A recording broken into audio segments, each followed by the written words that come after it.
ಸುಲಭವಾಗಿ ಭಾಗಾಕಾರ ಲೆಕ್ಕವನ್ನು ಹೆಂಗ್ ಮಾಡ್ಬೇಕು ಅನ್ನೋದು ಕಲ್ಕೊಳ್ರಿ. ಈಗ ನಾವು ಮೊದಲ ನೀವು ಭಾಗಾಕಾರದ ಸಮಸ್ಯೆಗಳನ್ನು ನಿಮ್ಮ ತಲೆಯಿಂದ ತೆಗೆದು ಹಾಕೋತಾರ ಮೊದಲು ಭಾಗಿಸಲು ನಾವು ಕೊಟ್ಟಂತ ಸಂಖ್ಯೆಯ ಮಗ್ಗಿ ಬರ್ಕೋಬೇಕು.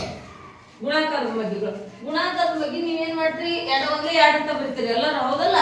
ನೀವು ಪೂಜೆ ತಗೋಬೇಕನ್ನಂತ ನಮ್ಗೆ ಬೇಕಂದ್ರ ಮೊದಲು ನಾವು ಗುಣಾಕಾರ ಮಾಡ್ಬೇಕಂದ್ರ ಮೊದಲ 2 ಗುಂಡ್ಲೆ ಪೂಜಿ ಇಜುಕೊಟ್ಟು 2 ಅಂದ್ರ ಪೂಜಿಯಿಂದ ಯಾವ್ದನ್ನು ಗುಣಿಸ್ತೀವಿ ಅದನ್ನ ಪೂಜಿನ ಅನ್ಬೇಕು. ನೀವು ಲೆಕ್ಕದ ಬರ್ತೈತಲ್ಲ ಪೂಜಿನ ಅನ್ಬೇಕು. ಹಂಗಾರ 2 ಗುಂಡ್ಲೆ ಪೂಜಿ ಇಜುಕೊಟ್ಟು ಎಷ್ಟಾಗತ್ತ? ಪೂಜೆ.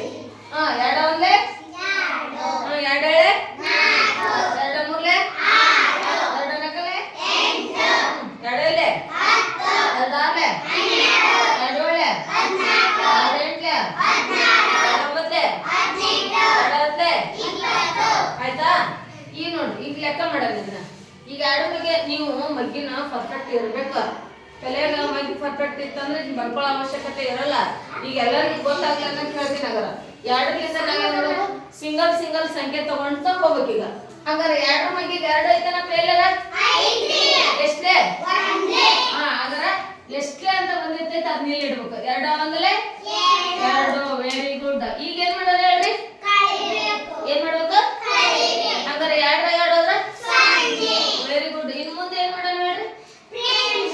ಫ್ರೆಂಡ್ ಇಳಿಸಿಬೇಕು. ನಿಮ್ಗೆ ಗೊತ್ತಲ್ಲೇನ ಫ್ರೆಂಡ್ ಅನ್ನಕತ್ತೀವಿ ಅಂದ್ರ ನಿಮ್ಗ ನಿಮ್ಮ ಒಂದು ಆಡು ಭಾಷೆಯಲ್ಲಿ ಉದಾಹರಣೆ ಕೊಟ್ರ ನಿಮ್ಗ ಗೊತ್ತಾಗತ್ತ ಅನ್ನಕ. ಇವ್ರ ಮಕ್ಳು ಫ್ರೆಂಡ್ ಅದರಲ್ಲ ಅವ್ರನ್ನ ಕೆಳಗ್ ಕರ್ಕೊಳ್ಳೋಣ. ಫ್ರೆಂಡ್ ಯಾರವರು? 8. ಹಂಗಾರೆ ಈಗ 2 ಮಕ್ಳಿಗೆ 8 ಹುಡುಕ್ರೆ ಐತಲ್ಲ ಎಷ್ಟಲೇ? 2 ಹಂಗಾರ ಎಷ್ಟಲೇ ಬರ್ತದ? 2 ನಕಲೆ 8. Very good. ಈಗ ಏನ್ ಮಾಡೋಣ? ಹಂಗಾರೆ ಕಳೀರಿ. Very good. ನೆಕ್ಸ್ಟ್ ಏನ್ ಮಾಡೋಣ? ಫ್ರೆಂಡ್ ನ ಇಳಿಸ್ಕೊಳ್ಳೋಣ. ಯಾರವರು? Very good. ಇಳಿಸ್ಕೊಂಡು ಅವ್ರನ್ನ ಇಲ್ಲಿ ಕರ್ಕೊಂಡ್ವಿ. 2 ಬಗ್ಗೆ ಇವ್ರು ಹುಡುಕ್ರಿ. ಎಷ್ಟಲೇ? 2 ಎಳೆ. Very good. 2 ಎಳೆ 4 ಐತಲ್ಲ, 2ಲೇ ಬಂತಿಲ್ಲ, 2 ಎಳೆ 4. ಈಗ ಏನ್ ಮಾಡೋಣ? ಕಳಿಬೇಕು. 4 4 ಹೋದ್ರ 0. ಮತ್ತೆ ಮುಂದೆ ಏನ್ ಮಾಡ್ಬೇಕು? ಫ್ರೆಂಡ್ ಮಗ್ಳಾದ್ರಲ್ಲ ಅವ್ರ ಆಗ ಮಟ್ಟ ಕರ್ಕೋಬೇಕು ನಾವು ಅವ್ರನ್ನ. ಈಗ ಯಾರಾದ್ರ 6. ಇವ್ರನ್ನ ಇಳಿಸ್ಕೊಳ್ಳೋಣ. 2 ಬಗ್ಗೆ 6 ಎಷ್ಟೇ? ಹಂಗಾರ 2 ಮೂರ್ಲೆ ಹಚ್ಬೇಕು. ಇಲ್ಲೇನ ಹಚ್ಬೇಕು? 2 ಮೂರ್ಲೆ 6. 6 ಹೋದ್ರ 0. ಹೌದಲ್ಲ? ಮತ್ತ ಇನ್ನ ಒಬ್ರು ಫ್ರೆಂಡ್ ಉಳಿದ್ರೆ ಯಾರು? 0ನ ಕರ್ಕೋಬೇಕು. ಅವ್ರನ್ನ ಬಿಡಕ್ ಬರಲ್ಲ. ಎಲ್ಲಾರ್ನು ಕರ್ಕೊಂಡು ಅವ್ರನ್ನ ಬಿಡ್ತೀರೇನ? ಇಳ್ಸೋಣ ಹೌದಲ್ಲ ಅವ್ರನ್ನ? Very good. ಇಳಿಸಿದ್ವಿ. ಹಂಗಾರ 2 ಬಗ್ಗೆ 0 ಎಷ್ಟು ಐತ್ಲೆ ಅಲ್ಲಿ? 0 ಹೌದಲ್ಲ? ಇಲ್ಲೈತಿಲ್ಲ 0 ಅಂದ್ರೆ ಇಲ್ಲೊಂದು 0 ಇಟ್ಕೋಬೇಕಾ?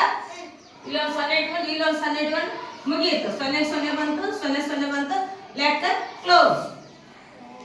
ಗೊತ್ತದ? ತಿಳಿದ ಎಲ್ಲರಿಗೆ? ತಿಳಿದೈತೆ? ನೀವು 2ನೇ ತರ್ಕೊಂಡಿದ್ದೀರಾ? ಹಂಗಾದ್ರೆ ನಾವೇನ್ ಮಾಡ್ಬೇಕು? ಭಾಗಾಕಾರವನ್ನು ಅತಿ ಸುಲಭವಾಗಿ ನೀವು ಕಲಿಬೇಕಂದ್ರ 0ದಿಂದ ಮಗ್ಗಿನ ಗುಣಿಸ್ಬೇಕು. ಗುಣಿಸ್ತಿರಲ್ಲ? ಈಗ ಇಂಥವ್ ಲೆಕ್ಕ ಕೊಟ್ಟು ಮಾಡ್ತೀರಾ?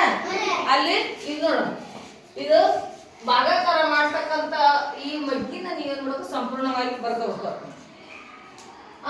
ಭಾಜ್ಯ, ಭಾಗಲಬ್ಧ, ಶೇಷ ಅವ್ ಮುಂದೆ ಹೇಳ್ತೀವಿ. ಮೊದಲು ಲೆಕ್ಕ ಬಂದ ಹೇಳ್ತೇವೆ. ಮೊದಲು ಇದು ಬಂತಂದ್ರೆ ಮುಂದಕ್ಕೆ ಹೇಳೋದು. ಮತ್ತೆ ಇದು ತಾಳೆ ಮಾಡೋದು ಹೆಂಗ? ನೀವು ಮಾಡಿದ ಲೆಕ್ಕ ಕರೆಕ್ಟ್ ಐತೋ ಇಲ್ಲೋ ಅನ್ನೋದು ಹೆಂಗ ಅನ್ನೋದು ಆಮೇಲೆ ನೋಡಕ್ ಹೋಗ್ತೈತೆ. ಹಂಗಾರೆ ಇಂಥ ಬೇರೆ ಉದಾಹರಣೆಗಳನ್ನ ಓಕೆ.